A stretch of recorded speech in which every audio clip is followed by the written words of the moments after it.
What's the juicy drama going on in your workplace? One of our full-time guys started dating a temporary seasonal worker on the low. Temp worker says she's moving away once her contract is up. He decides to tag along with her and puts in his 2 weeks. 2 weeks is up and the seasonal worker suddenly has a change of heart and applies for the full-time position that's now open and ends up getting hired on as a replacement for our full-time guy. Ha ha ha. Story 2. Apparently someone in the lab at my old job keeps eating the communal food. My former lab mates are pulling a full-on CSI investigation to find out who the culprit is. They're just setting up a laptop and keeping the camera recording. But it's some excitement and fun for them, I guess. And seems to be all in good fun. Story 3. Well, 2 girls working here started dating and then like 4 months later, they are pregnant and trying to work extra hours to get their own place. Story 4. So we have bagel day every Friday, but there's been a lot of drama because one person doesn't bring butter, another person wants an egg bagel but comes in later, and there are no egg bagels left. Someone else gets them from the supermarket instead of a bagel shop. Now they're canceling bagel day and everyone's pissed. These are mostly 50-plus yeomen. Story 5. We just got a new supervisor from within the company, and everyone who has worked under him in the past has nothing but war stories. So far, he's been asterisk, decent asterisk, but he was being a big ass to us all one day. So one of our safety guys, who have the authority to write up anyone and everyone for safety violations, wrote him up for not wearing shaded safety glasses in a weld cell. Ballsy move by the safety guy, but he's basically irreplaceable to the company, as he's the only one who knows how to operate and repair our aging weld robot system. Story 6. A new scheduling system is going into effect, so suddenly, full-time employees are going from 35 to 40 hours to less than 20 hours a week. This will mean they no longer get benefits. All of this in the name of putting customers first. Because the best way to take care of a customer's needs is to make sure no one is here to take care of the customer's needs. Story 7. I work at a place that manufactures hose. Part of the process of making hose is inserting various types of nozzles into the end, them crimping it tightly to the hose so it does not come off. When we crimp a nozzle to a hose, it leaves a specific pattern that is unique to our crimper. We received a report that one of our customers' hose had failed at the nozzle. That's bad because when a high-pressure hose fails, you want it to explode in the middle rather than at the nozzles. You want it that way because when those nozzles come off with several hundreds or even thousands of psi of water in them, they're like a deadly weapon. So we put someone to their location and ask them to show us the house that failed. After 30 seconds, he says, "This isn't our hose, it's not the same crimp spec or pattern." And then he left. It turns out that company had actually tried to crimp the hose on their own using the wrong spec, which is why it failed at the nozzle. They were going to use it to get free hose out of us. That same company has given us many problems before, and we are considering dropping them as a client. Story 8. Our F&B department is having a hard time figuring out beverage cost.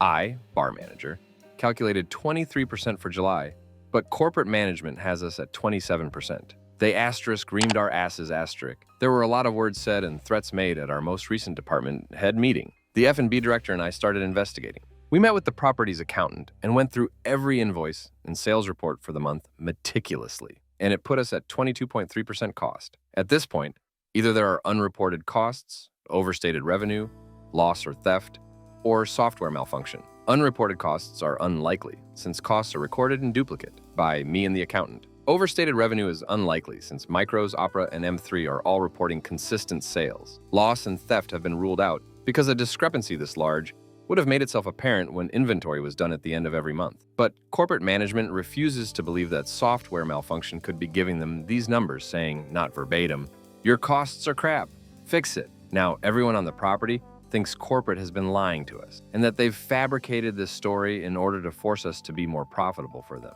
Otherwise, why wouldn't they be willing to look at the software as a possibility? Especially since the F&B director, bar manager, and accountant are asking them to double-check their numbers. Story 9. Nurse at work thinks that CNAs are lazy and never actually do their work. Then made a lady cry by careening her out and saying she never does her job and is constantly sitting on her ass. I wanted to go up to her and give her a taste of her own medicine, but chose to report her to HR instead. Story 10. I work at a church, and there's been a really big issue with people giving out the parish library after-hours code to non-members. It's free to become a member, but you have to sign up. And somehow word got out to some homeless people who then set up a little motel in one of the back study rooms, and somehow it went unnoticed for about a week until cigarette butts started appearing in trash cans throughout the library building. It's not a very big building, So now there's this huge all-staff email thread going on and on, people replying all about whose fault it is and how to fix this issue, etc. The people who set up the motel were not there when the evidence was discovered, so we couldn't talk to them to help them. Our church has a very good relationship with the homeless and low income in our town. Short of running a homeless shelter, we are more than happy to assist them. We have almost daily free meals in our parish center, weekly free food boxes with dry goods and fresh produce, and a weekly poor fund anyone can apply for to help with rental assistance or unforeseen bills. There are only a handful of other organizations in our town that provide services to the homeless, so we try our best to keep up with the demand, but we don't have the budget for a shelter. Story 11. There's a coup shaping up right now. About 4 years ago, we were purchased by a foreign company that cleaned house at the top ranks and decided to promote a new CEO internally to try and keep some stability. The final two candidates were the VP of Engineering, VP of Sales, and VP of Business Development. The VP of Engineering ended up being promoted and has done an abysmal job running the company. The VP of Business Development ended up working at a competitor after getting passed over for the promotion. The company has not grown as expected since the acquisition, and now the company that owns us is showing signs that they're ready for a shakeup. The VP of Sales here was previously the CEO at a different company. So the company that owns us are starting to ask him a lot of questions about what's going on since he has executive experience. He's been going behind the CEO's back to give the company that owns us the story of what's really happening as the CEO is getting desperate to save his own skin. Where this really goes off the rails is that at a trade show several of us were at, a few of us overheard the CEO talking to some competition about jumping ship and joining them.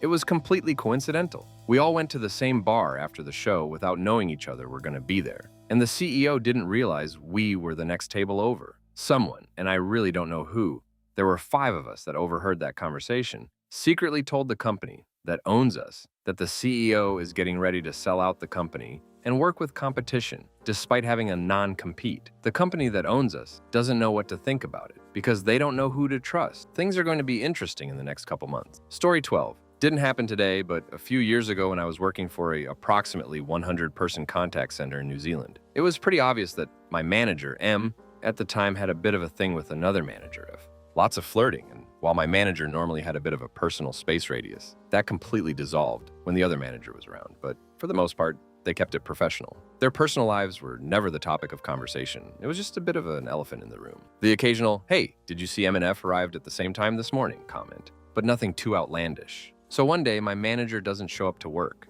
That's not too out of the ordinary, except for around 11 a.m. in the morning, when a random female visitor we'd never seen before stormed into the office. And before our receptionist could ask her who she was here to see, she screamed out, "Where's the that's been ducking my husband?" Manager F was out of the office at the time, and while I don't think Manager M's wife knew who she was looking for, it took a few moments for staff to calm her down, convince her to give up her search, and find her a quiet room to sit down in before leaving on her own terms. Manager M came back to work after about a week, and Manager F resigned a month later. I'm not sure if it was related, but likely. Story 13. Boss went out drinking with his 2 favorite pets. He bragged about getting a guy fired that he didn't like and told them who else is on his hit list. What boss doesn't realize is that his 2 pets are the biggest gossip wash, snitch, two-faced little whispers. Hey boss, if someone tattles and gossips to you, it's a guarantee they're also gossiping about you. Story 14, obligatory. Not my current job, but at my last job, which was a grocery store, one of our cashiers got pregnant. Everything was well and good, and we all supported her decision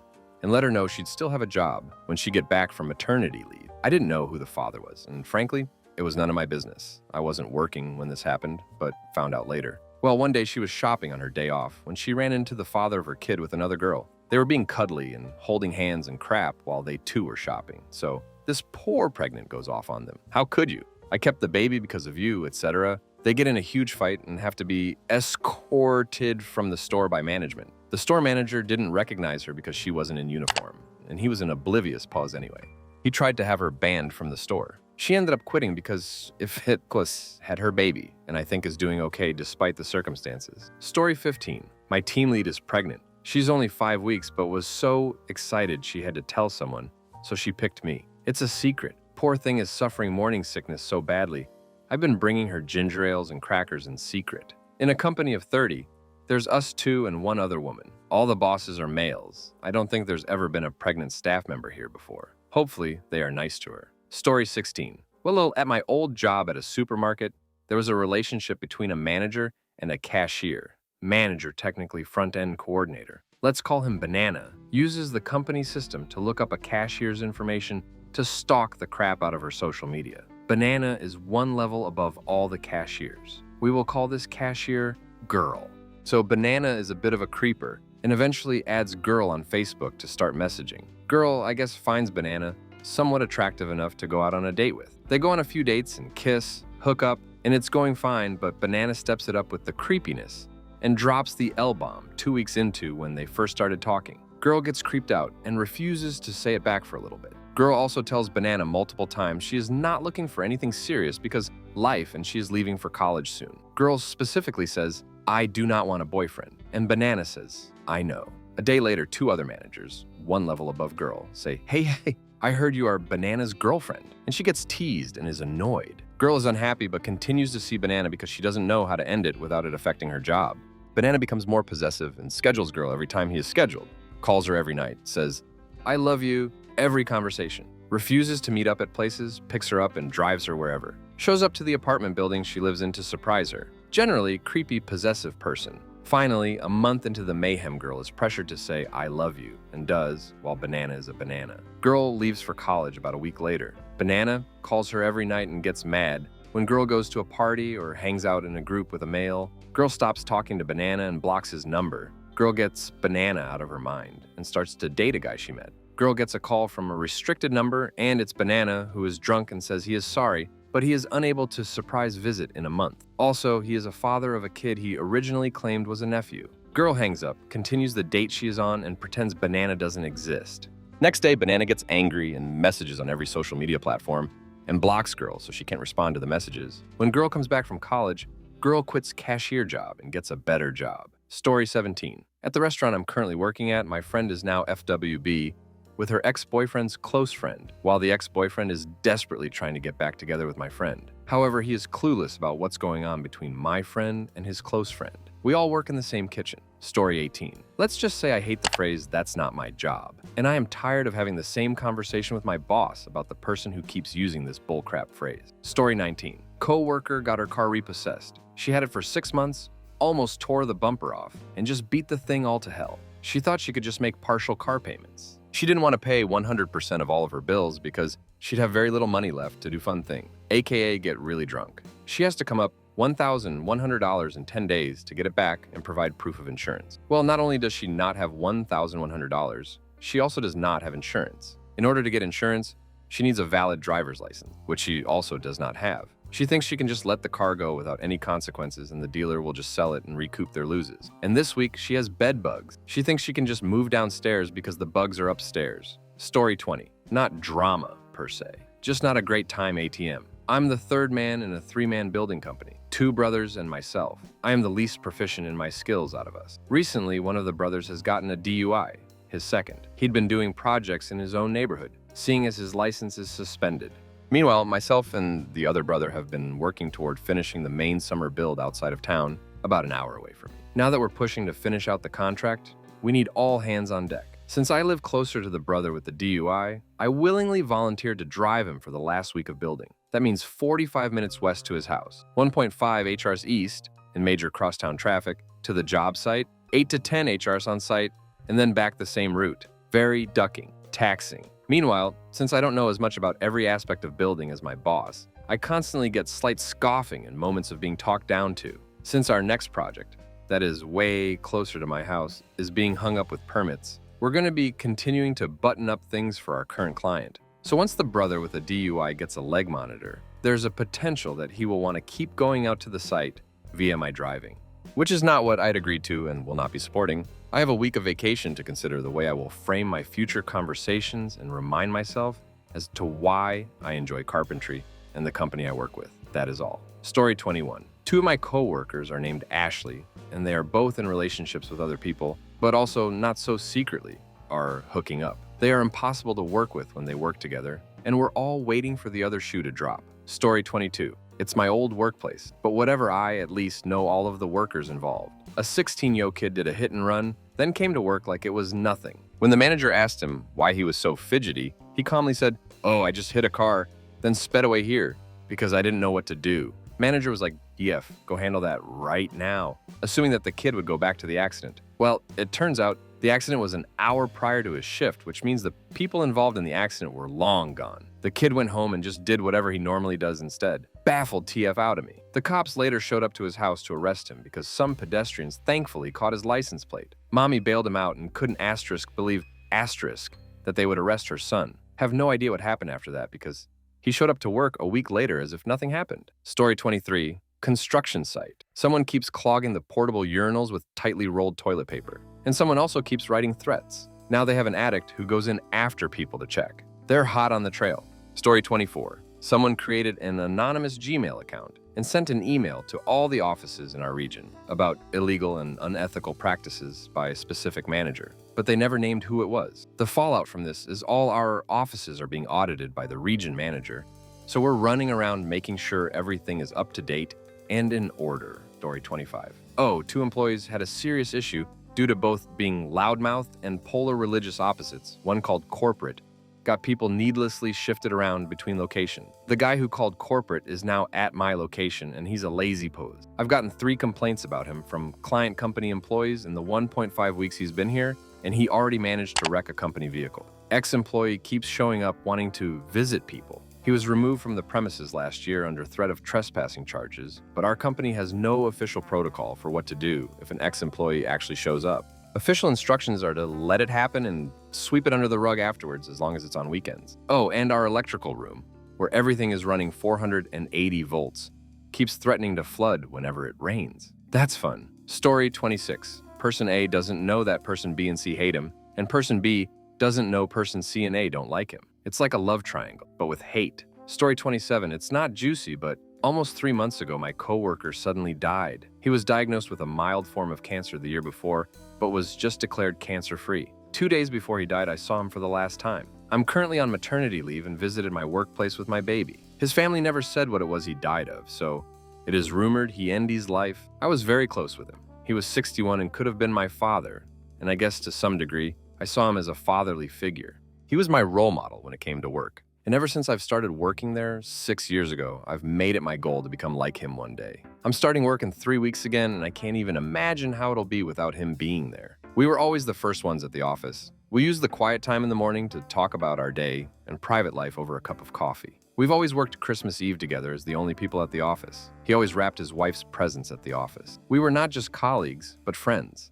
I don't know if he really died or if he was lying about the cancer. It doesn't really matter to me. I just miss him horribly. Story 28. I suppose I'm the drama. I'm resigning a position I've held for 20 years to move across country due to an epic nervous breakdown, midlife crisis. I've worked at this family-owned company longer than the current owner. I've helped train or mentor every person that's walked through the door over the past 15 years. My boss took the news harder than my mother. We've had a recent exodus of trained and experienced employees, and our supplier, the local community college, has dropped the program that taught our people. Shouldn't have been a surprise. The boss and I damn near came to blows several times a few years back because I had gone back to school and he purposely bananaed with my schedule and duties while I was in school. This generally led to 1 day a week where I was awake for 36 hours straight, plus another day that was like 22 hours of class work. It's important to note, sleeping wasn't guaranteed at work, but it is encouraged on overnights. Fatigue is dangerous in my line of work, but understaffing is a matter of survival for the business. So sleeping is a luxury on night shift. I finished school a year ago, but due to certain civic duties, duck grand jury really, it holds no bearing in modern law and allows the government to scapegoat juries, I was unable to accept the only local job offer I've received. Now I've worked there for 20 years, but I haven't been primarily employed by them the entire time. In fact, I'm on my 7th full-time job with them. I often get frustrated with issues beyond my employer's control, drop to part-time and pick up a full-time elsewhere for a while. So now the big drama is, has he finally lost it?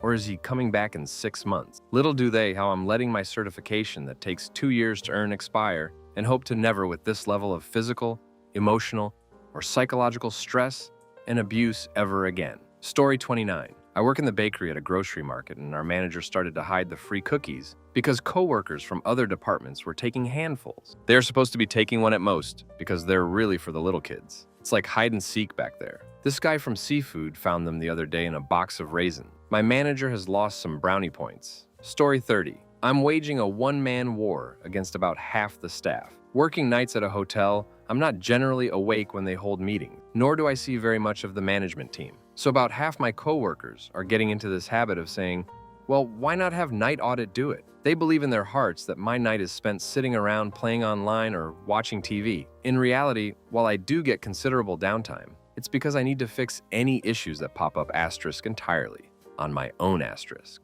On a bad night, I barely have enough time to do my actual job and handle all the guest complaints. Imagine my dismay realizing that in the last year, my workload has nearly doubled. So for the last 2 months, I've been emailing management almost daily to express either that I had to make a choice about what work got done, or to explain to them as professionally as possible that such and such a task is not really a feasible addition to my shift for such and such a reason. In effect, diplomatically telling them to take that task and shove it up asterisk someone else's ass. I'm not currently popular with my coworkers, but I have such a solid track record that none of them can openly speak out against me without cutting their own throats. Story 31. We recently got a new GM who seemed fine at first, but it has become increasingly obvious she doesn't know what she's doing being a manager. She's been giving everyone crap hours, except a few people she likes. Basically because they're friendly with her, not because they're especially good at their jobs or preferred by customers, and is terrible at keeping track of who needs what days off. Even when they text her, write notes, but puts it through the online system, etc. My department's supervisor, we make up most of the profit of the store, and under previous GMs, our supervisor was basically our boss with very little interference from the GM, is thinking of trying to transfer to a different store, which would probably lead to a bunch of other people quitting, beyond those who already have or are planning to. Story 32, currently in a psych ward. One girl, we'll call her Emily, is a recovered anorexic who has it out for another girl, we'll call her Alicia, and Elise Vacheur, and I are not weight restored. Emily is. Naturally, this upsets her as she doesn't feel as though she is valid. So far, she has replaced Alicia's diet soda with real lemonade. We knew because it tasted funny, and lo and behold, an empty bottle of real lemonade with Emily's name on it was found in the trash. Alicia's blood sugar went way up after having the real thing as she has diabetes. She also went to the nurses claiming that what I was telling people, I had a visitor coming who was bringing me substances. I have never done hard substances, which I didn't know until my friend came and they searched his bag and pockets. Humiliating. She also snuck into my room while I was on leave and smoked a cigarette in there, so the nurses would think it was me and kick me out. Thankfully, she was caught in the act. She also threw up in Alicia's toilet and told the nurses that she heard Alicia purging in an attempt to get her in trouble. Snapped her own cane and told the nurses it was me. Needless to say, they don't take her very seriously, but holy crap, story 33, I'm still in training, and the other night, the person who was supposed to relieve me for my lunch break on my second day, these are 12-hour shifts, mind you, on your feet, went on hers and just walked out. By the time anyone figured it out, I had been on the machine for over an hour beyond my scheduled break and was being relieved by the person who was supposed to relieve her. She apparently raised a big fuss about not getting paid for the full week, even though she walked out 4 hours into a 12-hour shift and was on camera doing so for the last 2 weeks. Story 34, not drama per se, but one of our corporate perks is that each month, the company allocates a snack budget to each team. It's about $20 per person per month. So if your team has 10 people, you have $200 a month to spend on snacks. When our team lead asked us what kind of snacks we wanted, one person asked if it had to be a snack or could it be a big meal. This got us thinking, of course, $200 isn't going to be enough for 10 people, and technically, you're supposed to spend it all in that month, no carryovers. So from the start of the year, our manager has been buying gift cards to a local steakhouse, and now we have over $1,000 saved up. We still bought some small snacks, so it wasn't suspicious. And we're now planning our big dinner. It's been fun keeping it a secret, and this has really helped team morale. Asterisk numbers and exact saving method have been slightly changed to keep it somewhat anonymous. Story 35. Our sports teacher is jumping ship to teach at a school that lets him teach what he was trained to teach, media English. He put his notice in 2 weeks before the end of last term and is set to leave in a couple of weeks. The deal was that he'd train up the new hire. However, no training has occurred because no hire has materialized. I had a look online, and there's no job adverts for the position. He's been told that he's not allowed to tell anyone that he is leaving, even though he's only got 2 weeks left. The principal was rather annoyed that some of us do know that sports teacher is going. I think the plan is to not hire anyone and try and guilt him to stay on because there's no one to take the position. We're already a teacher down, with a number of teachers teaching subjects they aren't trained in, so we can't fill the position internally. Escape sports teacher, run far. Story 36. I'm self-employed, but I have a client who is causing me lots of drama currently. I clean for her, and it's one of those deals where I have to squeeze her in because I'm pretty booked. I only do it because I've known her for years and she's very sweet. However, I'm regretting it. She said she was selling her house in March, so I started a deep clean. Baseboards one time, windows the next, and so on. Then April came and she was ready. So more deep cleaning. This went on through May, June, July. And now the plan is to put it on the market in August. Yeah, okay. So meanwhile, I'm working my ass off to keep everything perfect while she keeps giving me extra tasks each time, with no advanced warning, so I can arrange my schedule accordingly. On her days, I find myself running behind. It's not fair to me or my other clients, and it's not like her home is small. It's a huge fancy house on a golf course. Once it sells, I'm done. I'm not going to clean her new place. Story 37. The owner of the company just used his company credit card to pay $3,500 for his new family law lawyer. He told us to mark it as loan, which, among other previous loans, he never pays back. No, it doesn't get deducted from his dividends either. The law here says the loans need to be paid back one way or another within a year. Part of me is looking forward to being audited by the government. Story 38. Ex-coworker started acting oddly, stopped dressing as nicely, stopped wearing makeup and brushing hair before coming in. And although she had a history of arriving 5-10 minutes late a couple times a week, it went to 15, 20, and on most days. A close family member had been given some bad medical news, so we all thought she was depressed from that, but then she never spoke of it, so we weren't sure. She started carrying a little black purse to the toilet whenever she went. And though we thought it was odd, we didn't realize it was anything bad until she leaves it in the men's toilet one day. No idea why, maybe she thought it was a better hiding spot. Our male boss goes in and thinks maybe a courier left it behind. Opens it to see who it belongs to, finds substances. She had been smoking it in the toilets during the day for a while, all while complaining constantly about everyone else's work ethic and how slack we all were. She got fired, of course, and once she had left, we found she had been pretending to work for a while and had a lot of orders. She hadn't even read in her inbox. Took a couple of weeks and a lot of angry customers to get it all sorted. Story 39. I work with my wife in 2 separate departments, but I just started working here. Someone started up a rumor that the new guy is having an affair with a woman in marketing, but they are 100% talking about me and my wife who works in marketing. Story 40.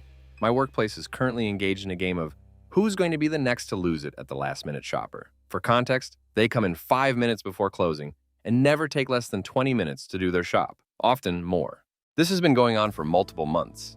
Despite subtle and not-so-subtle requests to asterisk come earlier, or go to the shop around the corner, please asterisk, we're all running out of patience. Story 41. Coworker after a year still doesn't understand that in retail, you have to take returns, ducking deal with it. She loses her crap when she has to do a refund because all she worries about is her average sale. It's retail. It's a bit obsessive and ducking weird at this point. She's a very competitive person, but we don't really get anything for having a high average sale. It's just to say she had a high average sale. I don't know, it's just really childish. It's gotten to the point where she's constantly looking at everyone's ratios. Out loud talks about taking the next big sale in front of customers. She's very unprofessional, and it's starting to become a huge problem. Despite the manager stating numerous amount of times that it's retail and refunds are normal and we need to ducking work together. She walks away from small sales on purpose too. It's just becoming weird and the atmosphere is just so bad lately it's driving me nuts. Story 42. I work at a milk tea boba place. There's 2 girls at my job who were hired at the same time and they're best friends. When one of them is on the schedule, both show up. They don't do their jobs. When I show up to work after them, the syrups are empty, the topping boxes are empty, the ice box is empty, and they're sitting at a table together just chatting away. Drives us ducking bonkers. They don't associate themselves with anyone except each other. They refuse to talk to me, the only other girl there, and have dead-ass ignored me other employees when we try to exchange pleasantries, i.e., how was your shift? How are you doing today? Have a good night. Ignores us. When our boss texts in our group chat to ask for availability, this is what it looks like. Girl 1. I'm available Monday 1, 3 p.m., Tuesday 3, 3:30, and Sunday until 8. Girl 2. I'm not available this week, but you know damn well that Girl 2 will accompany Girl 1 to work. I work with 3 other college students who work closing shifts until 1 a.m., and they're on summer vacation and they refuse to close. Ugh. We always say how happy we would be to take their 4-6 hours a week since it doesn't seem like they need a job anyway. Story 43. My old boss is great at her job, but is a horrible leader. I was her one of 2 right-hand people who make her job possible, and we unknowingly both put our notice in within 24 hours of each other, she cried. But she's made all of us cry too, and belittles staff to the point where it's almost abusive gaslighting. The other people who could work with her refuse to, at the risk of losing their jobs. She's also driven away 2 highly trained managers in 6 months who are technically supposed to be her boss. No one wants to work with her or for her, and the big boss doesn't recognize the problem despite being told and despite the significant evidence. After being called out and having to face huge, unsolvable staff turnover at my former position, she's switching to part-time. To make things worse for the company, she has driven off every candidate for the other days because, again, she's a terrible know-it-all who cuts people down. You can only be subtly, but definitely humiliated in front of clients so many times before you either believe you're worthless or decide to nope out of that mind duckery. Story 44, first job, without giving too much away, I live where I work. Nepotism is very real in this organization. I moved across the country 2 years ago to volunteer for a year, then was offered a job and couldn't afford to move back, so I'm stuck here. All of my friends here have quit or been fired. It's a very toxic environment. The long-term volunteers who are now employees are dropping like flies, and friends of current management are the new hires. It's incredibly toxic and stressful to work here. We just lost the manager of 2 of our enterprises and her boyfriend, the head chef at one of them. Now one enterprise is closed and the other is desperate for a new manager.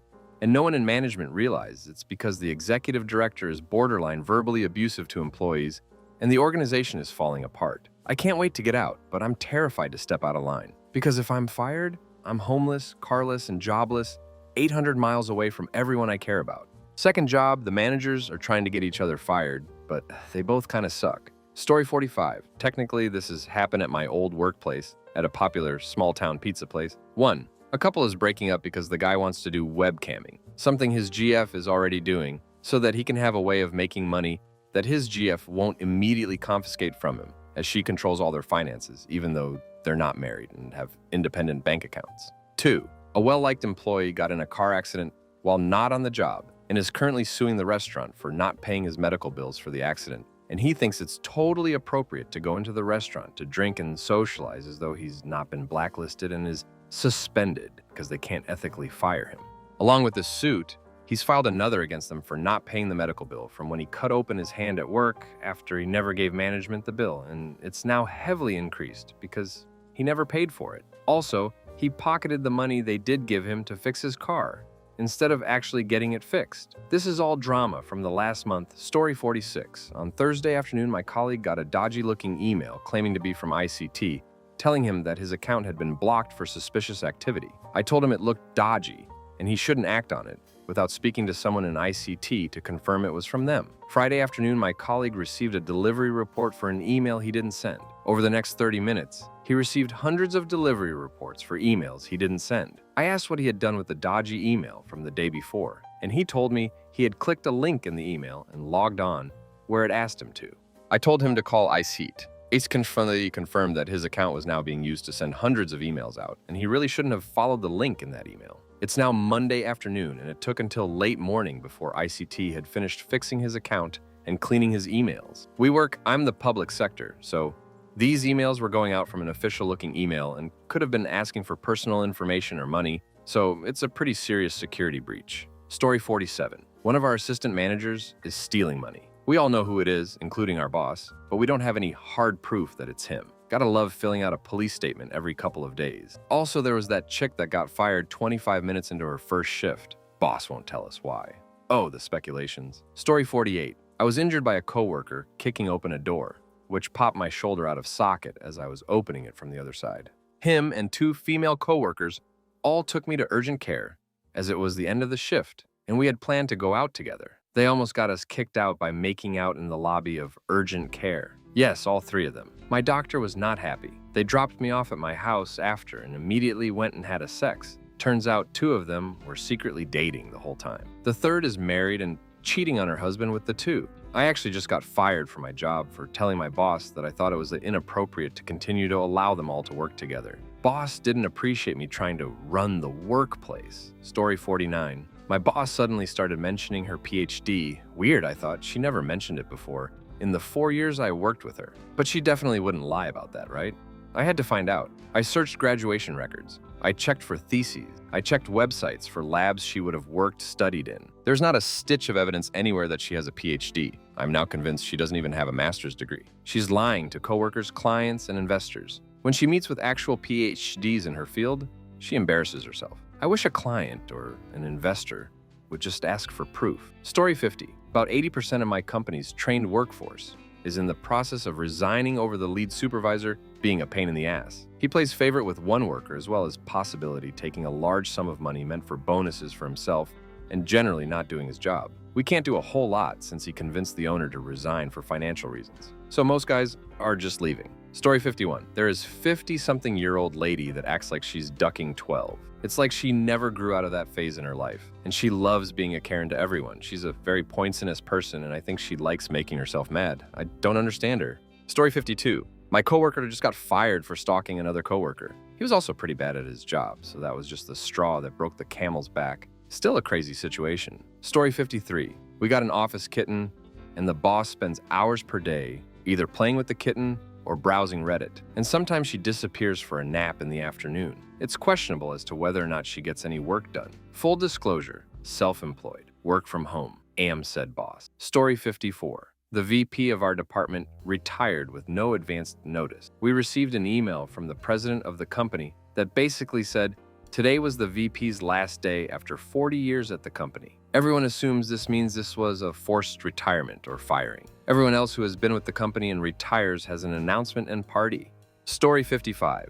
My work colleagues recently found a printout of an email, printed on the wrong printer, that let us know that our employer will soon secretly begin training staff in China so that they can offshore the jobs in our tender preparation department by the end of the year. We are the market leader in what we do, and most of the local guys are very good, skilled workers, and some have been with the company for 20+ years and work lots of unpaid long hours. Everyone is very pissed off. Management don't know we know, and we have all made a pact to leave well before they can get China up and running. Story 56. The VP of sales and 2 of our salespeople are on a week suspension pending further investigation regarding $200K that had commission paid out twice. Company has chosen to leave 30 salespeople completely in the dark and not make any sort of statement why 2 of their salespeople, who are obviously going to tell everyone their side of the story, and the VP have gone suddenly missing. Story 57. Coworker 1 is suspected of doing substances. She has anxiety and a doctor's note that lets her walk around whenever she wants, conveniently whenever she has work to do, and she's been tormenting coworker 2 to the point where coworker 2 has said she'll never work with her again and has been moved to a different part of the building. Coworker 1 is on leave again until the 27th of this month, and we're all hoping that she never comes back. No one likes her. Note, I'm not bashing on anyone with anxiety. I have anxiety, but this coworker has a history of ducking off at work, so I don't believe her at all. She's extremely manipulative. Story 58. 2 people started around 2 months ago. One got promoted, L, and the other, S, didn't. L has a few years experience on S, but that doesn't stop us from spending all his time mumbling under his breath about the manager and how he doesn't get paid enough. Everyone is trying to coach S since he's still fairly to new full-time work and office politics, but everyone is frustrated with his bad attitude and is becoming more and more terse. Any day someone is going to call S out, and I'm looking forward to seeing him implode. Story 59. 2 weeks ago, I announced I was leaving on August 10th due to receiving a better job offer. It has started one hell of a crap storm. A lot of coworkers seem to be experiencing the 7 stages of grieving. A couple of coworkers are in shock/denial/anger. My boss has graduated to bargaining. We shall see what unfolds during my last week. Story 60. The executive who has harassed women for years is finally getting investigated. He was decent to me, I'm a guy, and taught me a decent amount, but he made me feel sick to my stomach to talk to. Several friends and a family member he did this to, and boy, would it be great to see him get his due. I hope his wife divorces him and takes all his sports cars, his lake house, just plain everything. Story 61. Okay, so I work in a restaurant. Here's a few highlights. The chef does coke and got caught in the bathroom, but that just got passed over. One incredibly annoying cashier is despised by practically everyone, except the owner. She's worked at the place the longest, so she has what amounts to tenure. She is so insufferable, multiple people, including myself and the assistant manager, try to schedule ourselves shifts without her. Not so much drama, but the cute hostess left 2 weeks ago, and it's made my last 2 weeks at work seem infinitely longer, especially because she kept annoying cashier on a different schedule than us. C'est la vie, I suppose. Story 62. All the attractive people are dating each other. One chick has been there for a month and acts like she owns the place. She's been buying booze for underage employees to be popular. One supervisor had a threesome with 2 customers. Story 63. Sarah is a manager where I work. She manages her husband. Sarah's boss is Amanda. Sarah, Amanda, and their respective husbands are all friends and see each other socially. Sarah has been having an affair with Amanda's husband for the past 2 years. It's all come out. The crap has hit the fan, and they've left their respective spouses and set up home together. Sarah refuses to do the decent thing and leave her job. She can't be sacked, as she hasn't done anything wrong professionally. So Sarah still manages her husband, and Amanda still manages Sarah. Sarah is a bit of a story 64. Every third shift worker that gets hired quits within a few months. This has been happening for the last few years, and although the agency is great, the pay for third shift workers is not. Story 65, we have a poo bandit. Less than 15 employees too, but someone is getting away with it at the moment. It started with skid stains down the back of the bowl, but last Friday, I walked in on a bowl full of unflushed muck. It's the source of great entertainment for everyone, because it was the topic of a 15-minute meeting a few weeks back. Story 66, not me, but my mom. She was a one-man show in a small family-run office. Well, until a man who had just retired joined her. Apparently, he doesn't contribute to the work, despite her repeated nagging. Apparently, he also likes to sit around and play with his phone rather than help her with the job. Sometimes he skips out on work too. She would complain when I get home. In his defense, he just retired from a demanding job where he worked over 30 years. My mom is a homemaker. Colleague is my dad. Story 67. Our localization in Central Europe is on war with Indian localization. Indians started logging errors for even smallest and not important mistakes made by European employees. What is new, and we don't know why. Anyway, Europe stopped being forgiving about Indians' errors and are logging errors for everything. The thing is, labor law in all European countries is much better than in India. So for every error logged for Indian, their salary is impacted. There is no such thing. So I think India just played themselves. Story 68. I'm just a summer intern at a small sub-50 employee company, but one of the two people I was working under at the web department left the company. So I got to move into his awesome desk and big-ass dual-monitor setup. From what I've gathered in the web and design room, 6 people, he was an idiot who got reported so many times by the young all-female staff in that room that he got fired with basically no notice, and nobody outside the web design room is aware. I know it's not that juicy, but justice served. Story 69, I just left a grocery store, and Heb opened less than a mile away and cut into our business badly. Lost at least one coworker there, since they pay better on day one than 2 raises I got at my first store. We all know customers and coworkers prefer Heb. Heck, I even shop there more now. But we don't talk about it when the bosses are around. We would probably not get in fire-level trouble, but could get dressed down. But we all know it's true. Story 70, in Canada here. 2 coworkers, husband and wife, are super Catholic, full creationist type stuff. I am not.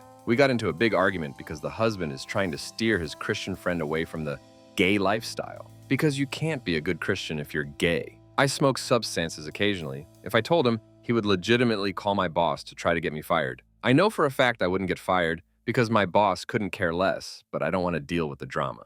Story 71. Crap is gonna blow up today. We have 5 medical outpatient offices.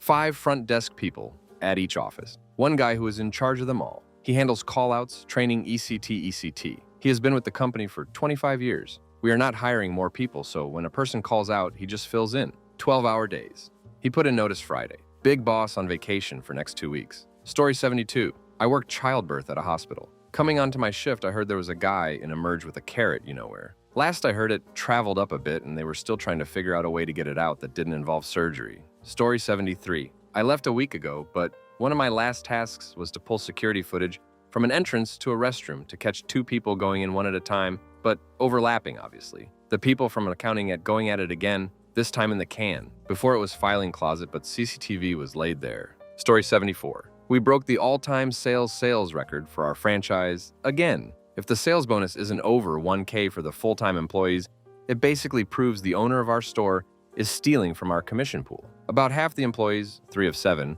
are quitting if that happens.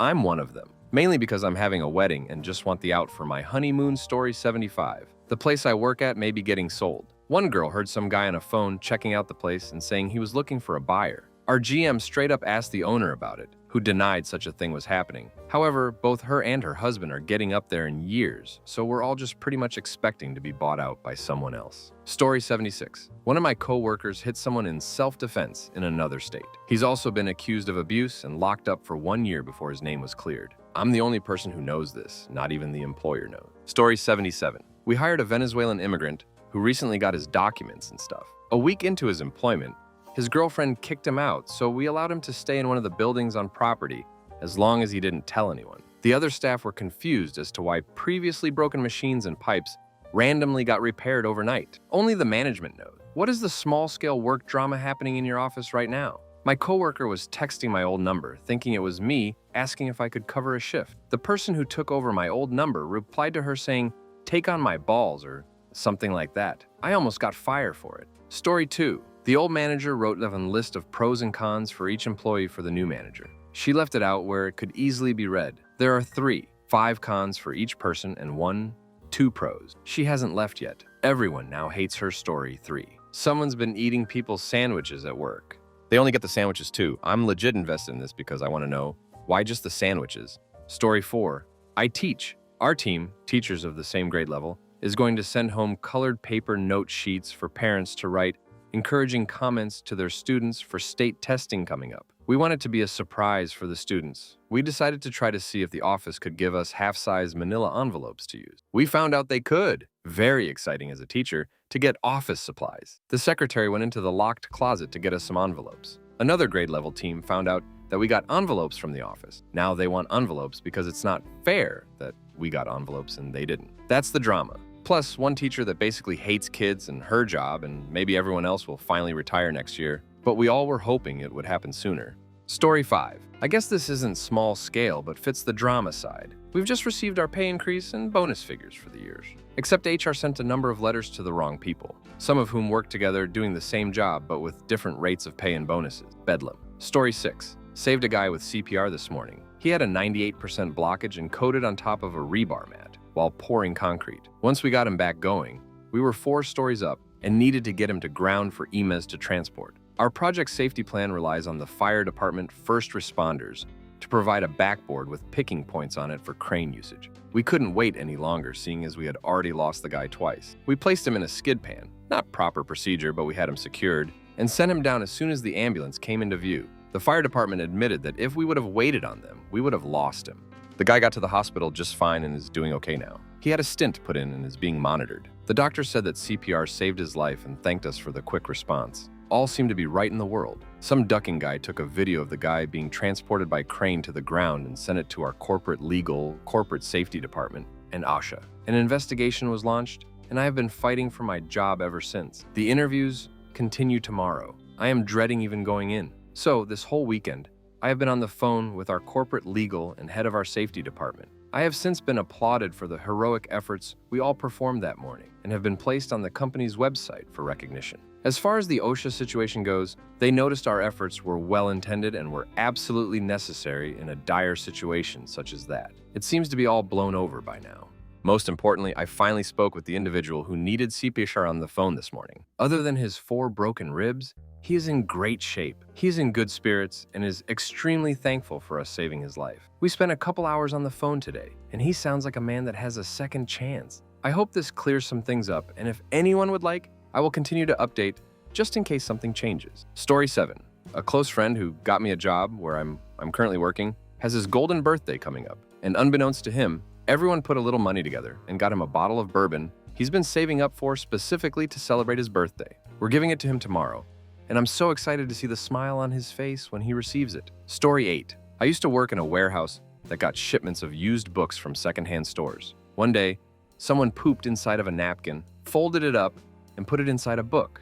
My coworker was the unlucky one to discover it and notified management. All day they were trying to find out who the secret pooper was. Later on, I was talking to another coworker and expressed how bad I felt for our poop-discovering coworker. He said, "All I'm saying is, Name has an incident like this every few months and it doesn't happen to anyone else here. Even just a few weeks before this, he had discovered poop on the men's room floor. I still don't know whether he is just extremely unlucky in poop or has been the secret pooper all along." Story 9. 40-year-old woman is mad that those younger than her know what they're doing better than her and proceed to not listen to them, even if they have been there longer, are supervisors, and is continually rude to them. She also hates technology and throws a tantrum the second she doesn't understand how to do something on the computer. Story 10. Someone was pulled into HR today about keeping their personal life away from work due to lots of recent oversharing. The air was thick with tension as this person remained silent for the rest of the day. Story 11. 2 coworkers applied to be supervisor. One has the right degree but is apathetic to everything. The other has good instincts and is highly motivated but doesn't have the degree. Guess who got the job? Now the go-getter is learning to let the apathetic one fail. Story 12. I work at a hotel as a housekeeper. Part of our responsibilities are taking dirty cups from the rooms back to the kitchens at the end of our shifts, washing them and putting them away for the next person the following morning. Well, apparently no one else but me is doing this, which means there's no clean cups on any floors. And you have to spend 10-20 minutes cleaning these cups because there's so many piling up. I've complained to my manager, my supervisor, my manager's boss, and it's still happening. It's laziness, and it really annoys me because it takes 2 minutes when they're fresh out the room. But after 24 hours, they're really hard to clean. My coworkers use the excuse of, I have a school run for everything. They're late. School run. I'm late because the bus was late. Told off. They're not taking the cups to be washed. They've got kids and need to be home. If I don't wash them, there's no excuse. You have no other responsibilities, which isn't true. It's so unfair. Story 13. So last October, our printer ran out of ink. More had already been ordered, but with COVID running rampant at the time, the shipment was super delayed. One of my coworkers got really crafty over the fact that she couldn't print the reports in the department and instead had to go upstairs to print them. She claimed that since I was the supervisor, I'm not, that I should be the one to go up and print them, despite the fact that it was 4 a.m. and my shift doesn't start until 7 a.m. She still isn't talking to me. Story 14. We have a serial toilet clogger. Some Karen uses a half a roll of toilet paper to wipe her ass and clogs the damn toilet at least twice a week. It's gotten so bad that the poor maintenance man had signs made up that say, please flush after 2 wipes. Apparently, she can't read because it keeps happening. Story 15.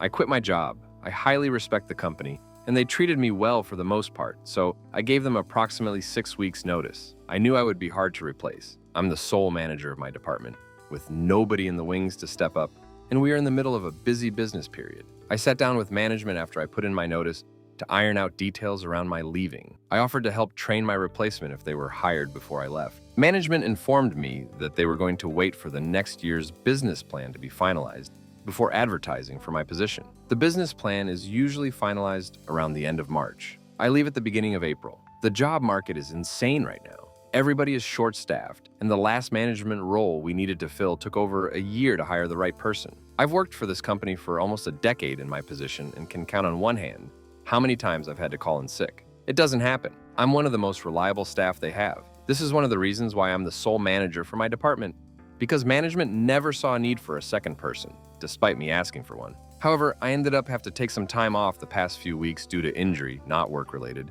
and sickness. It only took me 2 years to finally come down with COVID. Cue panic from management. My job is physical and in person, so I can't do any of my work from home. They have no one to cover me. They scramble together, people from other departments, to help manage my department. Somehow my department survives with only a few blips. But now management is really scared. They start hiring for my position after only my second sick day. They advertise internally for 2 weeks. No takers. They advertise externally. Nothing so far. My last day keeps creeping closer and closer, and I can see the fear in my direct manager's eyes every time it's mentioned. There is a part of me that feels bad, but there is a larger part of me that thinks it's hilarious. They thought they could get away with not hiring anyone until I left. I've pretty much removed myself emotionally from the situation now, and I'm in full popcorn eating mode for my last few weeks while I watch management all die inside as they realize I'm actually leaving and they have no one to replace me. It's dementedly glorious. Story 16. The PlayStation got stolen, for duck's sake. We used to do an F1 tournament every Friday, but the play seat ain't no fun without a PlayStation. I will find out who the ducker was. Story 17. Over a year ago, coworker CW1 quit to take a better job somewhere else. CW1 had their own office. Meanwhile, I am sharing an office with 3 other people. Time goes on. I get promoted and move to another office that I share with only 2 other people. Progress. We can't find a replacement for CW1, who also decides the grass wasn't greener and applies for and is hired back to their original job. High-ups decide that I need my own office due to the nature of my job. The week before CW1 restarts, they tell me to move into CW1's old office. The office faces an open area with 6 workstations. CW1's first day back boss tells CW1 to pick any open desk, and CW1 picks the one closest to my door.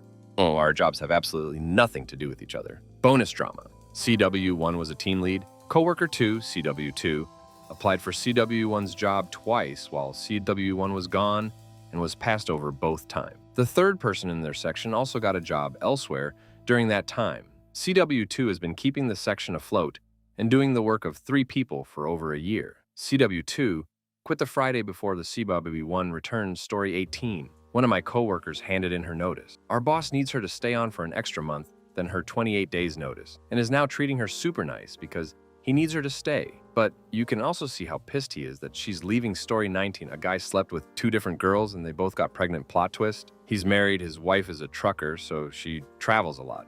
He had to take temporary leave because one of the girls went out of her way to call the woman and she freaked out and broke his arm in like 3 places. He's actually in pretty deep crap. Story 20. 16 plus people out of a workspace of approx 35 have come forward to our union about bullying, harassment, disregard for safety policies, and a whole host of other complaints against the director of workplace. In an interview with my union rep the other week, we went over the particulars of accusation document. It was 55 pages long. This is not the first union complaint about him. Previously, he sat an employee down at the break room table and tried to figure out who made the complaints about him. He is protected by the CEO of the company, and this has been complained about directly this time. We are hoping for change and to be able to work in a safe and non-hostile environment. Story 21. A project team failed to meet a huge requirement in time for a deadline. Sucks, but it happens. But didn't tell anybody they wouldn't meet it until right before said deadline, even though they'd known for weeks.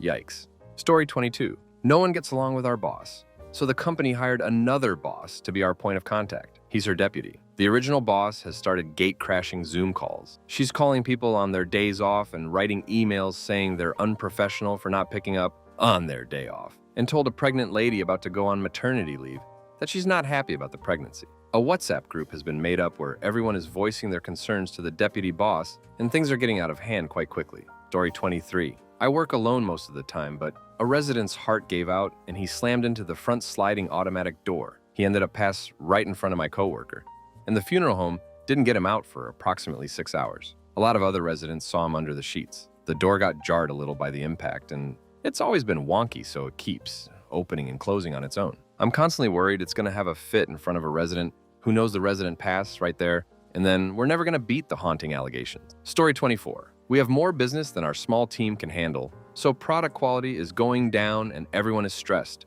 People are getting pissy a lot more often. Story 25. Someone's AirPods were stolen from a locker. When they pinged them, the AirPods showed up in the locker area, but they couldn't tell which specific locker they were in. The supervisor of the area gave everyone a chance to turn them in with no repercussions, to no avail. Later that day, the thief took the AirPods home, and the location was pinged again at that person's house. The police were involved, and they showed up at the thief's door to retrieve the AirPods and press charges. Story 26. I work in a hospital in acute mental health. When the vaccine mandate was implemented, a lot of people with seniority didn't take the jab. Overnight, I suddenly had the most seniority out of everyone in my unit. That meant I had a chance of getting the coveted day shift my friend used to have. Wed Thur, Friday 7 a.m. to 7 p.m. every week. It's awesome. I get every weekend off. This caused a crap storm of drama, and I ducking love it. Story 27. Everyone just had their end-of-year reviews and received their pay raises starting next month. This week, everyone not in upper management is starting to take turns to have flu as we do interviews at other companies. Everyone is looking for the door right now. Story 28. I'm literally having drinks right now over this drama. What a question to stumble upon. Been working on a marketing campaign with a good client of ours, and our creative director has essentially done duck all for about 6 months. Let's call him David. Our creative director works part-time, so he's only available half the week. This week was crunch week. I've been busting my balls producing the suite of video edits, 16 in total, to meet deadline, which was meant to be today. I've developed the script and storyboard, filmed the whole thing, edited and mastered everything with help from the rest of the team. Our creative director had one job, to write up copy, which for those who don't know is essentially everything text description related you see in YouTube ads, Instagram feed ads, etc. He did it yesterday. Deadline was today. We've been in production for months. Surprise, surprise. His first draft wasn't that great, and we didn't like it. But instead of collaborating on some suggestions me and the other person involved have, let's call her Beck, she's a good friend, he throws an adult tantrum at the critique and ghosts us for the day. Now we're in the dark as to how to proceed. We've got the social media guy waiting patiently for everything to start rolling it all out.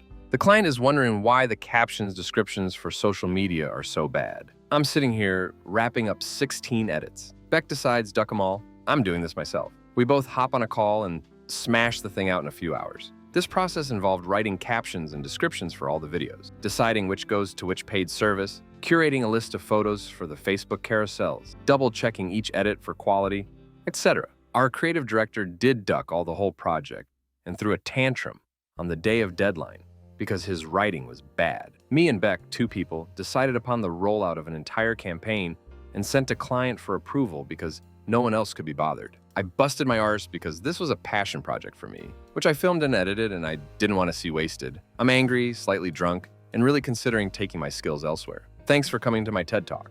Story 29.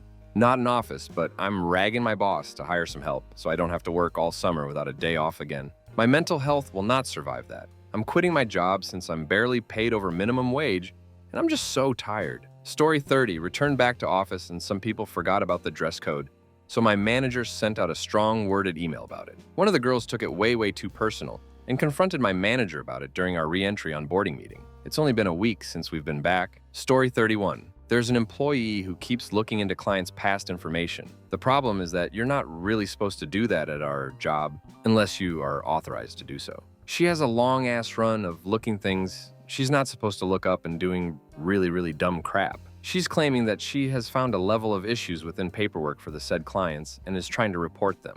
She's basically trying to be a cowboy in a world where we need to go through chain of command, or else it's useless in court. Doesn't matter.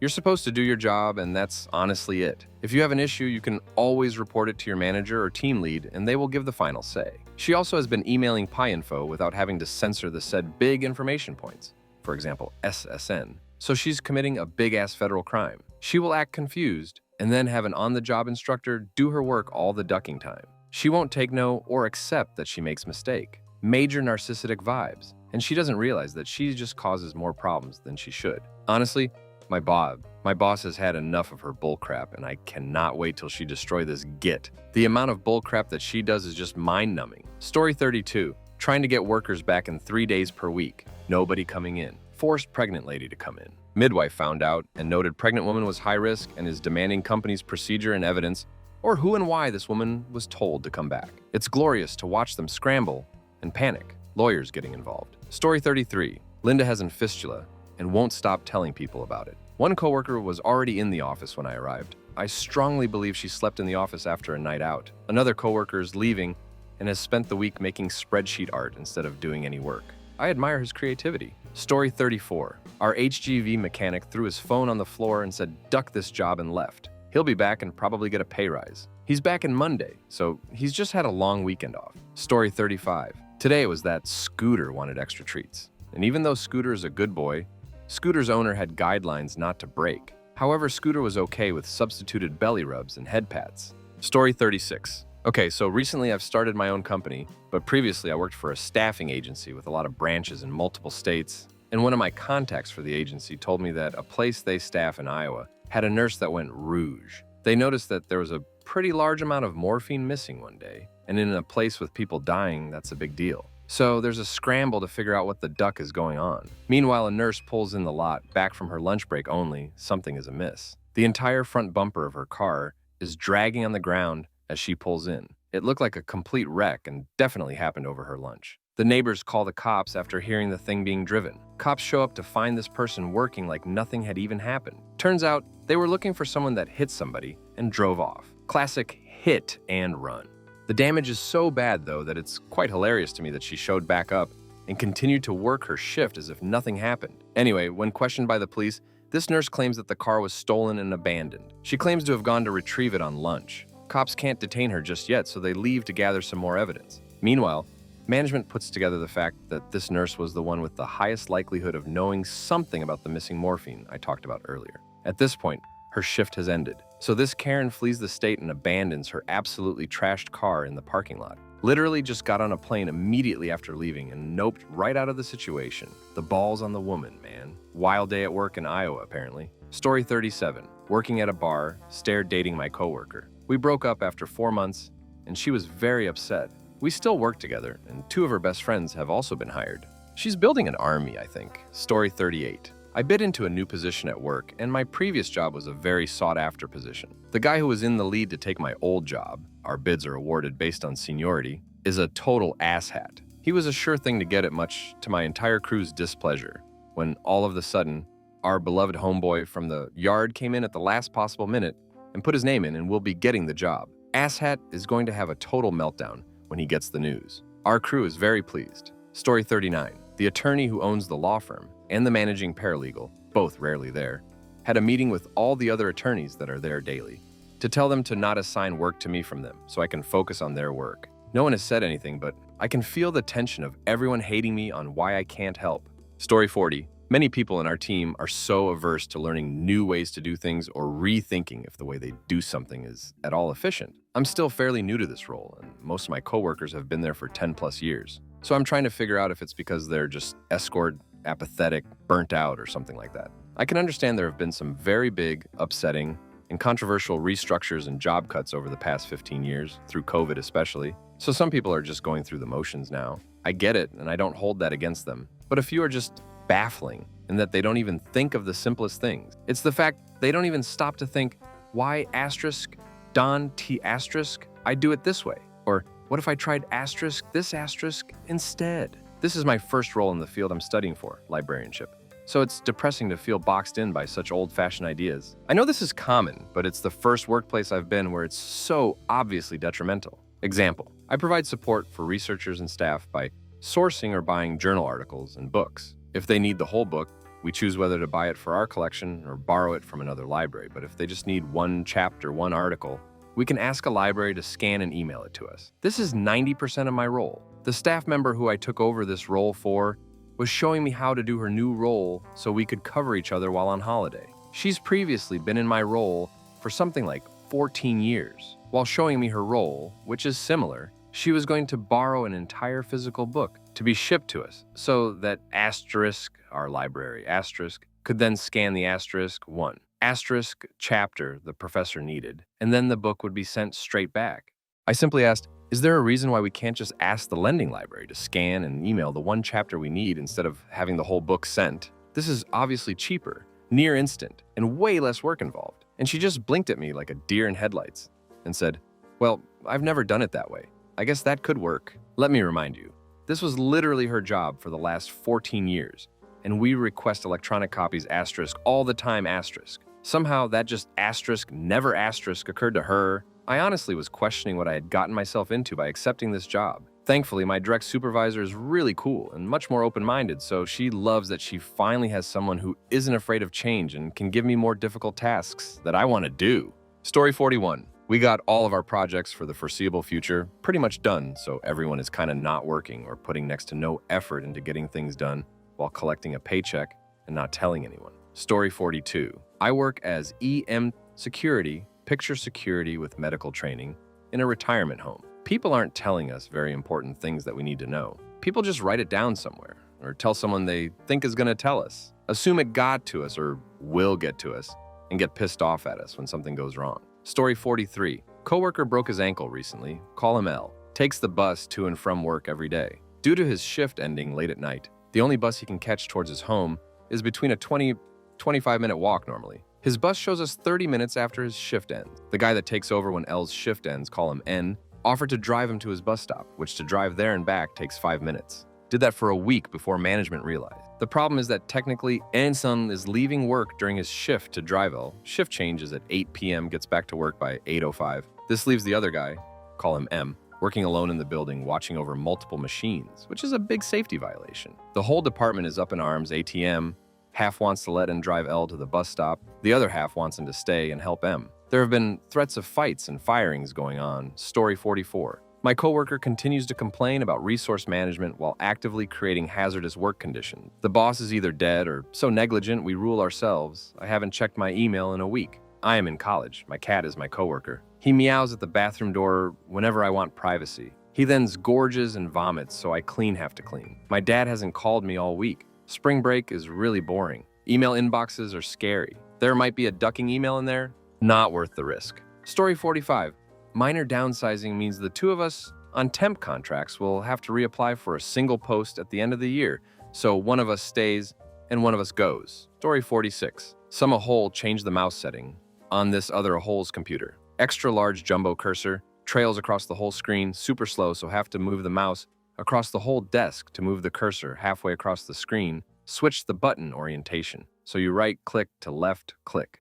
Two doesn't know computers. He had to call it and has been pissy ever since. The office about died laughing, but can't prove it was me. Story 47. the loose ceiling tile above my desk that inches its way down every passing day unnoticed by OSHA, or quality assurance inspectors that will eventually hit me over the head, causing me serious neck pain and brain injury that I would need a considerable amount of dollar to be compensated for the trauma it has caused me. Story 48, Sam. Sam, you're on the management team. That means when someone asks you for assistance or whatever, you have to actually do the job you are paid for. Story 49, not right now, but one of many juicy stories from a factory I worked at many years ago. Not real names. Steve worked first shift with me. He was married, but was banging this girl, Sarah. Sarah was dating James, who worked second shift. Steve was a duck boy, always trying to have some on the side. James was kind of a goofy goober, but was a nice guy. He was divorced and had gotten a vasectomy. I'm not sure if he had kids already, but Steve got Sarah pregnant. James, being the nice guy, married Sarah and adopts as Steve's kid. Steve gets his wife pregnant within a month of getting Sarah pregnant. Fast forward 3 years, and Steve's wife goes to pick up their daughter from daycare and comes home and tells Steve that their daughter has a doppelganger. And I don't mean they look similar. I mean, like exact twin, and the teachers at daycare talked about it with Mom and say they thought they look related and laugh about how they must have the same dad. Mom knows Steve is a scumbag and confronts Dad. Dad confesses to being the dad to daughter from daycare after the wife threatens to go to Sarah and ask. Sarah and James divorce up, and now James pays child support to Sarah for Steve's kid. Steve and his wife split up. Steve meets some religious rich girl and gets married. They have 2 kids. So now Steve has 5 kids by 3 different women. He married to a rich woman living in a huge fancy house, and James is single, paying child support for at least 1 kid that's not even his and lives in a trailer. I have so many of these Story 50. We have a jigsaw puzzle on one of the spare desks to give people the opportunity to sit down for 5 minutes and de-stress. However, there's a piece of this puzzle missing, and everyone is pointing fingers at each other and trying to work out who has hidden the piece. My 2 cents is that it's just a missing piece, but it's fun to sit and watch the madness unfold. Story 51. My direct manager and 4 other members of my team are all female. They all have beef with one another. Coworker A is looking for new jobs internally, since our manager has a somewhat short fuse, and they clashed, which escalated to coworker B clashed with coworker A, since coworker A is underqualified for the work being asked of them. Coworker C is on her way out, but she's passive-aggressively passive. No one likes her. Coworker D, bless her, keeps making mistakes, but no one wants to do her job, so we tolerate it. I'm the only guy in the team, and they all independently tell me their beefs. Story 52. It's sent out in phishing email, and the old accounts payable clicked on it and filled it all out, LMAO. Now she's claiming what they did was illegal, and she's got her lawyer. She threw death threats at the IT department too, all because she's in the wrong. For extra spice, she told one of the IT guys, who's a volunteer firefighter, that she hopes he has to go into a burning building and have to lift someone her size out of it. She's a bigger person, LMAO. And dead man walking, too, me. This is one of the most funny things that's ever happened here at work. I love it, Story 53. Coworker put an iced coffee carton in the work fridge. It sprung a leak after her shift ended and made a mess in the fridge. Coworker B recently cleaned the fridge and refused to clean up the new mess. Fair enough. It sat for several days, and she interrogated multiple people about whose coffee it was. She did not find the culprit. Coworker A, meanwhile, had a death in the family and hasn't been in the office to even hear that this occurred.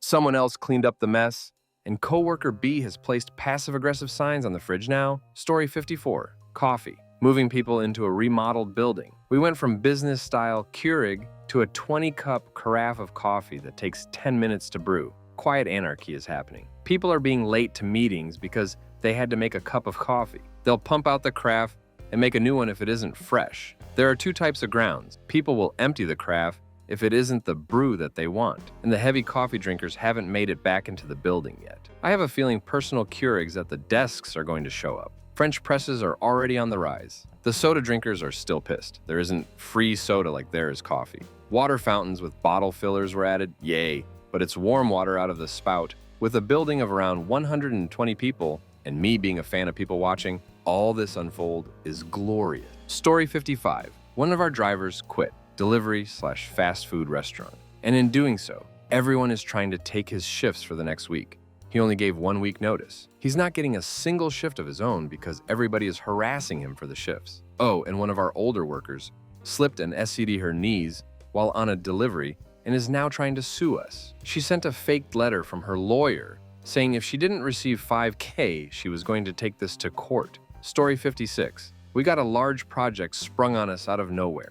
We sent a very strongly worded letter to their upper management telling them it was a bad idea. The issue is very unpopular and will be a lose-lose, but job security, I guess. Story 57. One lady is getting married and invited everyone on her department to the wedding, but one coworker, and asked the others not to tell. So obviously everybody on the building knows. Story 58. We don't have enough treatment rooms for staff, so we all have to share a room with someone on opposite shift. The person I share a room with will never make the table when she's done with the room. I always have to do it when I come on shift, and it takes away from my setup time. Story 59. We can't retain anyone, and the new people we do get are trash. Slow to pick up the routine, late to work, doesn't do all their duties on shift. Been 3 in a row now like this, and we're so desperate that instead of firing them or giving them less hours, they just quit with no notice. It's been bad. Story 60, cat hash. One isn't receiving enough love and is showing her displeasure by being aloof. Cat hash 2 has been aggressive about getting love. Cat hash 1 is jealous and always spitting at cat hash 2. Cat hash 2 remains unfazed. Neither cat was happy about being brushed while the lowly peon, me, was procrastinating bookkeeping. The office upstairs keeps throwing dance parties with too damn much Elton John and Frank Ocean on the playlist. Neither cat enjoys the petty bagpipe, petty revenge playlist. Story 61. I was asked to start working 6 days a week for 10 hours a day as a waitress only working for tips.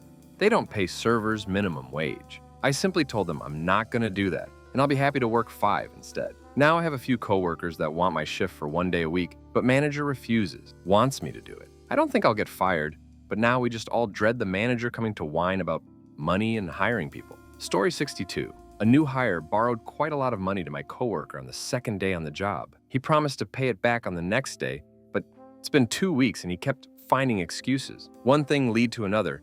Our manager heard about this and he got called to the meeting room. Story 63. Oh, there's so much. I work in a restaurant. So for context, Jenny from Takeout's mom is dating one of the line cooks, James. Layla recently got hired as another line cook. Well, Layla started spreading rumors that Jenny and James were sleeping together. After work one day, Jenny and her mom were waiting in the parking lot outside to run over Layla with a car. However, they almost ran over a line cook who looks very similar to Layla. Oh, and the next day, that other line cook chopped part of her finger off and was still working that night shift. Oh, and recently Layla quit, threw a steak at the manager of the restaurant, and had to be escorted out by the police. There have also been quite a few substances-related scandals because a significant amount of restaurant workers are always high on something. Story 64. Our bookkeeper has been losing checks, 2 in the last 2 weeks. She blames everyone but herself, even though her office is constantly covered in piles of paper, and we have paper trails to prove she received them. We got a replacement check today, and she took a video of the check in the envelope to be deposited with all of our banking papers in the background as proof she didn't lose it again, then sent the video to my coworker and myself, but it wasn't me. Just a random number in her contact that now has all of our company's banking info. Story 65. Our old amazing boss quit for a better and less stressful job. The 2 supervisors quit 2 weeks later, so we were left with no management. Everyone else didn't know what to do, so me and my partner decided to fill in the gaps, pulling 20 hours overtime to cover shifts and be the liaison with head office. 1 month later, we're both promoted to supervisors and trained how to do the basics or running the shop until we get the new manager in. 1 month later, and the new proposed manager dropping out, our current manager walks in and gives everyone hope of getting back to normal. It doesn't. After a month, there's no stock on the shelves. Important things aren't getting done, and me and my partner are picking up all the slack while he's putting 30 hours in a week. 10 hours actually working. Head office now agree something needs to be done after 6 months of pleading for help, so me and my partner are going on holiday for 2 weeks while we watch the fireworks go off from afar, hoping for another promotion when I get back. Story 66. One of my colleagues is really crap at his job, and he has thus far ducked out of any responsibility by blaming others. Yesterday, the students found out that he failed 80% of them, and there were gangs of them marauding the corridors in search of him. It was fun. Story 67. We only have 3 full-time employees. 1 was fired, 1 quit, and is dating the last one who will likely follow soon. Our strong part-timer just walked out. We've been understaffed for basically 2 years. My boss may potentially be doing coke, smoking, and drinking at the job. A string of short-lived bad bosses. Me and my coworker are picking up all the slack for the staff we don't have, and we're both on the edge. Part of me finds joy in this because my mental health is long since gone, and I want to watch it crumble as upper management never listens to us because they're lazy. I'm trying to find another job, but even if I don't, I see myself walking out or not showing up soon. I can't take it, the people, upper management, the culture, or the job. Also, I just reported them for unfair wage practices based on gender, and I'm working on a super excellent Glassdoor review I hope to publish before I leave, so they know. Story 68. I refused to go back in the office after Christmas break. Asked to stay remote as a pointless commute made no sense to me. It was a scary uphill battle, but they basically let me be remote while they look for my replacement. I got a second job and went from making $45K to $115K at both jobs. It was hilarious, my toxic boss trying to strong-arm me into doing what she wants when she has zero power over me. The whole system breaks down if you're not scared of being fired. I was a hero for a few weeks, then everyone got bored and moved on. I've been working 2 jobs for 2 months now. Story 69.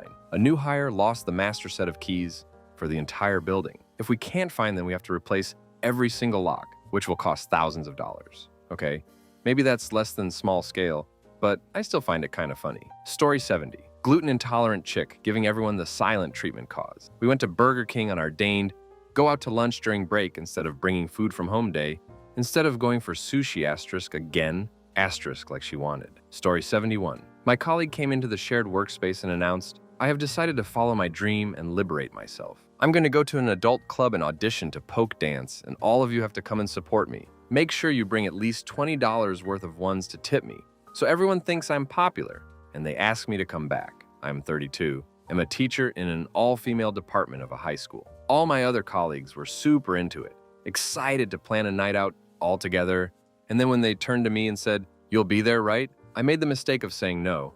It would make me extremely uncomfortable. Now I am the prude. I guess all those harassment trainings fell on deaf ears. Story 72. I drive a truck, so I'm rarely at the office, and with truckers, there's usually always some kind of drama going on with someone, so I try to stay out of it. That being said, I have heard that our 20-something-year-old secretary has been using one of the supervisors, married guy in his mid-60s, as a sugar daddy. Story 73. I'm spending my weekend collecting every single bit of evidence I can find that my boss is a worthless piece of crap so that I can turn it all over to HR on Monday. He's an idiot who was promoted into a position he doesn't deserve, and 7 people in a branch of 18 total quit on the spot because they couldn't stand the thought of working under him. No one was granted an exit interview. He finally sent me into a full-blown panic attack yesterday, and it derailed my entire workday. I'm sick of this crap, and for anyone saying just leave, it's a lot more complicated than that, but I'm working on it. Story 74. I am HR and get a lot of office drama in my lap. This week, I have H spat between manager and employee. She doesn't perform when she's at home, so he wants her to be in office more. She keeps just changing her schedule last second to assert her position as a white-collar professional, her words. He doesn't care about where she does her work. He just wants her to communicate in advance, 1 week out. He says she has a family situation and does WFH to watch her grandkids, which makes her obviously less productive. It's been going on for a while. Story 75. I'm a paramedic and we are currently trialing substances for a common condition seen in the field. Half of us are prescribing the real deal while the other half have placebos. The drama here is that we can tell which is placebo and which is not. The medication turns a slightly different color when diluted. I can't say what substances it is or what it is for, but us paramedics can clearly tell that the actual substances works wonders compared to the placebo, which without proper medication can result in lifelong health issues. And this trial has 3 more months before the data can be used worldwide. The workplace is more dramatic than ever right now. Story 76. My boss rearranged all the tables so that he can see what we are doing on our computers from his office, excluding 2. Since it's an open office workspace, it's very loud, and we got notice barriers, which also blocked his vision. So he said, we don't need them anymore. It's 12 people in one big office room on the telephone, talking at any time I can barely understand my own words. Everyone is angry. Story 77. All the women secretly hate each other, but are so nice to each other during work. I'm the only guy, so they all talk about each other to me, but never to each other. Story 78. The forks all vanished recently, so they were replaced with new ones. Now the second batch of forks are going missing, and the whiteboard notes are getting a little aggressive. Story 79. My team's computers are being unreliable. I'm the only one in the group with a working computer. It can be a bit slow on fixing computers. I'm feeling the pressure of getting the work designated to me, and it's getting pretty old, doing the heavy lifting. My computer did the same thing recently, so I understand, but when I went through that, nobody covered my workflow, so it all piled up while I waited for my computer to get fixed. Story 80. My boss decided it would be funny to turn the light out while I was relieving myself in the bathroom. After he left for the day, I snuck into his office, pulled the light switch panel off the wall, disconnected the wires from the light switch, and placed everything back normally so that when he would go to turn the lights on, nothing would happen.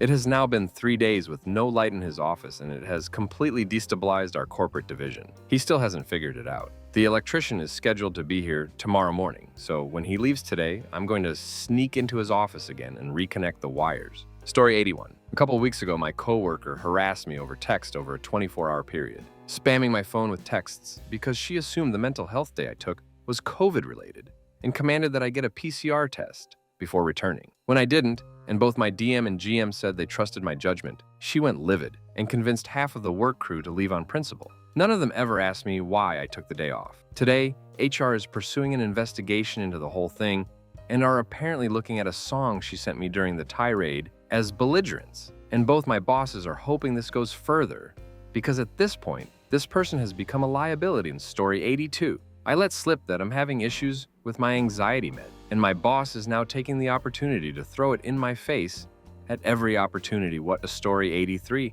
Not sure if it's small scale. Pretty much every single employee that isn't management is super disgruntled that new hires were given the option to work from home, while the rest of us were initially given nothing. They have since decided to give everyone a single day a week. Can't be Monday or Friday, though. The policy is dumb and everyone feels like it's an appeasement strategy. I was going on 7 years at the company. The company is in a swan dive, high turnover rates, piss-poor reviews on Glassdoor, and management that is out of touch with reality. The entire web team is hilariously underpaid, and I have since accepted a job offer elsewhere that gives me my secret clearance back and an increase of pay by over $20K a year. Story 84. I'm on maternity leave, currently for approx 14 months. I work full-time, and the big boss decided to not hire a full-time temp and just get someone in 2 days a week to cover me. I said it wouldn't work, my colleagues said it wouldn't work, and the people I work for directly said it wouldn't work. 5 months in, and they are hiring a full-time person to cover the rest of my leave. They had to hire an emergency temps due to sickness. Duh, COVID is still about, plus other standard illnesses, and holiday, which has cost them more than just hiring an FTC for the time I'm off. Story 85. My supervisor quit, and I was asked to replace him. The financial manager hates me because I proved several times he's incompetent and went nuts when he found out about my promotion. He is currently trying to sabotage me with stupid stuff like deleting info from the reports I'm sending him via email. He is such an idiot that he doesn't realize the reports are saved on our internal network, where he can't edit them, and I send him a copy. It's gonna be fun once my manager comes back from vacation and sees what he's been doing. Story 86. Last year I worked and lived at a horse farm. The horse world in itself is a crazy place. This place felt like being and living in a TV drama every day. It was so crazy and absolutely hilarious sometimes that had we had a TV crew filming us, we would have been TV stars. The boss at 70-something had a girlfriend at 40. My coworker at 30 had a 50-something husband. And then new guy 50 plus arrives. That starts flirting with me, 28 at that time. He later ended up with an other coworker in her early 20s who already had a boyfriend. They have just asked me if I want to come back for this summer. Story 87. Very low level, but satisfying. One of our principals who doesn't read his emails effed up. Again, as usual, he doesn't have a PA.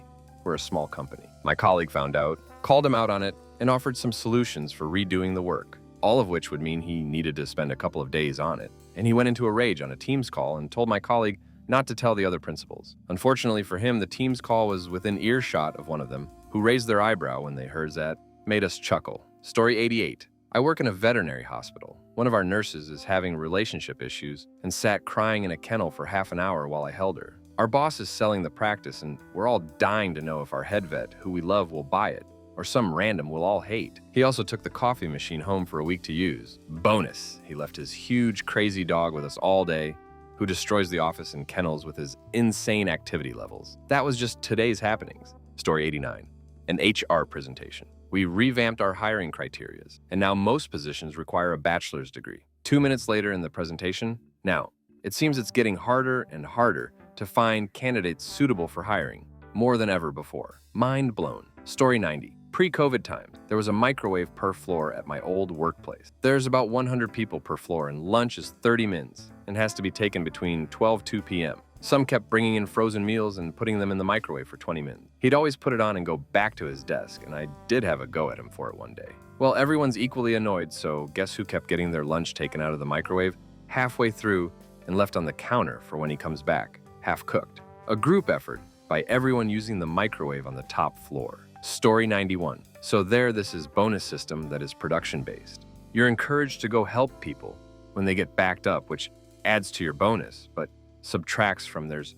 Someone is cheating the system and reporting they are helping and stealing other people's bonus. There's about to be a fight in the parking lot when they are discovered. Story 92. One client said to our nicest, very Christian, charity-loving coworker that he will come over with a shotgun and shoot him over the counter. We work in Germany, so guns are hard to come by, and overall, it is not very realistic that he would or could do it.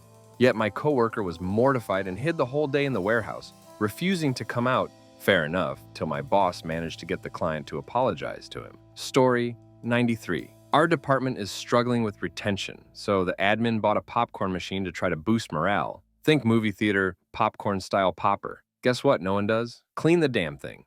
Emails are being sent and checks are being made at the end of every shift to make sure it's been cleaned. I have never eaten popcorn from the thing and don't plan to. It's a perfect example of a good plan backfiring, since now it's just one more thing to worry about. I give it a month before it gets put in storage. Story 94. Our boss let us pick our team leader, but didn't like that we replaced her old choice with someone new and is now mad that we replaced her best friend, and now the best friend is constantly crying and won't talk to anyone. Story 95. Someone at my office is a note writer. You know, the kind that loves leaving laminated notes around the office saying things like, "Please finish milk before opening new bottle." They're everywhere, and a new one pops up every week. The kitchen is almost entirely made out of notes now. Now someone has started leaving reply notes on their notes, with pictures of Dr. Evil from Austin Powers saying no.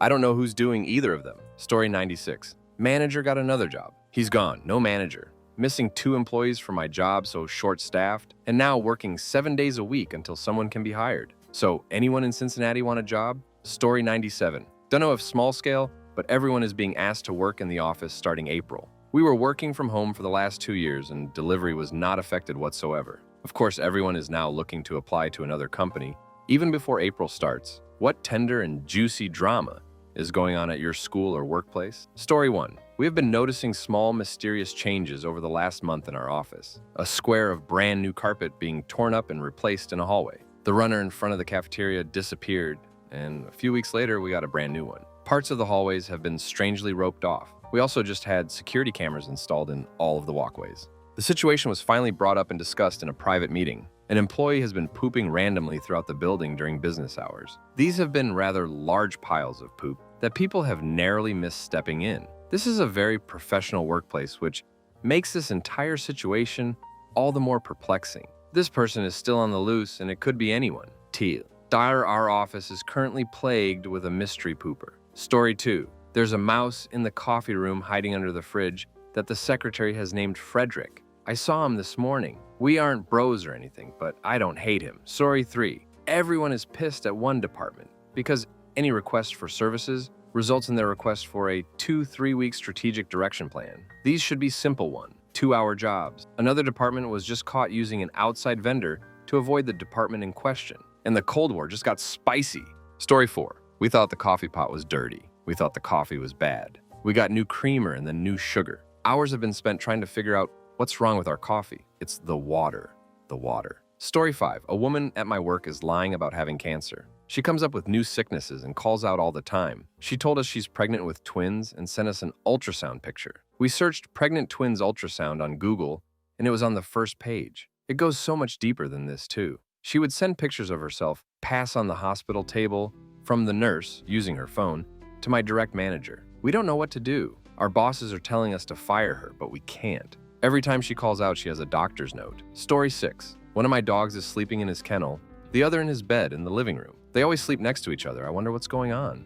I work from home. Story 7. Cops came in looking for one of our coworkers. Nobody is friends with him, so we have no way to know what's going on. Assumptions are running wild right now. All of your ideas are way more exciting than ours. We were thinking like family emergency, but I like underground fight club better. I'm gonna throw that one out tomorrow and see if anyone bites. Story 8. A math cheating ring got busted. They had several group texts set up, and one person would get answers from one group and spread it to the others. They're looking at suspending and failing something like 50 people in their senior year, too. Story 9. I'm taking a month off before starting a new job. Being home more has opened my eyes to just how frequently our neighbors fight loudly with the windows open, and how bad the woman in the couple is at faking her pleasure.